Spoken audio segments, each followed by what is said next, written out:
President Trump says there will be some changes coming in the Republican tax reform bill. Congress returns for its final session of the year with that item number one on the agenda.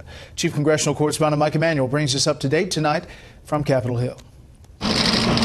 Key Republican members of the Senate Finance Committee started a critical week for tax reform at the White House. There is growing momentum for this, and I am confident that we're going to get this done soon, get it to the president's desk. President Trump sounded upbeat as well. I think it's going to benefit everybody.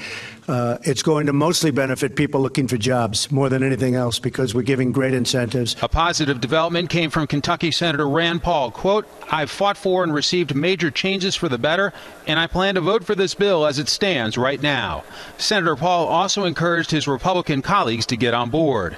Some senators to watch as GOP leaders work on getting 50 yes votes: Susan Collins, Bob Corker, Steve Daines, Jeff Flake, Ron Johnson, and John McCain. Republicans say there is pressure to deliver. I can't imagine we're not going to support this at the end. As a whole and as the Senate, we have got to get this done for the nation. We feel like all senators are looking to try to get to yes on the Republican side. We're obviously disappointed that we don't have Democrat members looking to provide tax relief for middle-income families and for corporate relief so we can bring jobs back into this country. That's probably our biggest obstacle. Analysis from the Congressional Budget Office says the Senate plan would lead to, quote, an increase in the deficit of $1,414 billion over the next 10 years.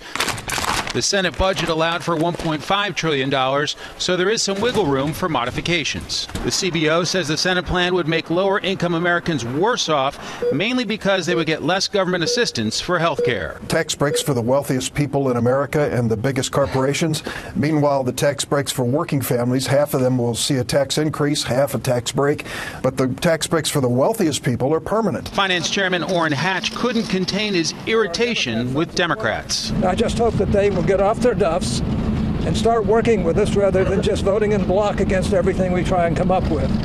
The next fight on the horizon is a government funding package due a week from Friday, and Democrats are already signaling they are prepared to play hardball. Senate Democratic leader Chuck Schumer said late today he wants to address children brought to this country illegally, children's health insurance, cost sharing for Obamacare premiums, additional hurricane funding, and a debt ceiling hike, or else. Brett? Clock is ticking with few days left. Mike Emanuel live on the Hill. Mike, thanks.